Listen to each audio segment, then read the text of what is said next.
জনগণের সঠিক নির্বাচনের মাধ্যমে যে প্রতিনিধি, তারাই রাষ্ট্র পরিচালনার সত্যিকার হকদার এবং সেই ব্যবস্থা গ্রহণ করতে হবে।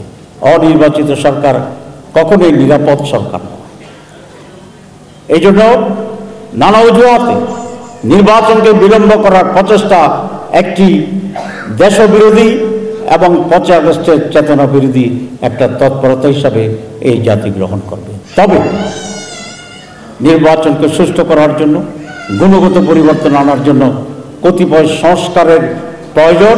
জামাত ইসলামীর পক্ষ থেকে আমরা নানা সংস্কারের প্রস্তাব দিয়েছি, সেইগুলো দ্রুত সম্পন্ন করে ন্যায়ের যতটুকু সময় প্রয়োজন এর ভিতরেই একটি সুষ্ঠু নির্বাচন দিতে হবে এবং সেই নির্বাচনেই এবার বাংলাদেশের মানুষ একটি সঠিক সিদ্ধান্ত নেবে। মানুষের প্রতি জামাত ইসলামের সে আস্থা আছে। ইনশাআল্লাহ একটি পরিবর্তিত, সমৃদ্ধ, পজিটিভ বাংলাদেশ এই দেশের মানুষ আগামী দিনে বিনির্মাণ করবে। তার জীবন্ত 22 বছর 8 মাস বয়সী একটি লেখার সৃষ্টি হয়। আজকের অনুষ্ঠানে সম্মানিত প্রধান অতিথি জনাব ডাক্তার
উল্লেখ করিনি।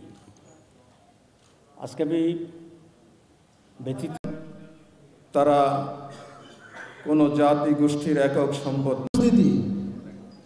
স্বৈরাচারী শেখ হাসিনা মনে করেছিল কিছু কথা আপনাদেরকে শোনাইতে চাই।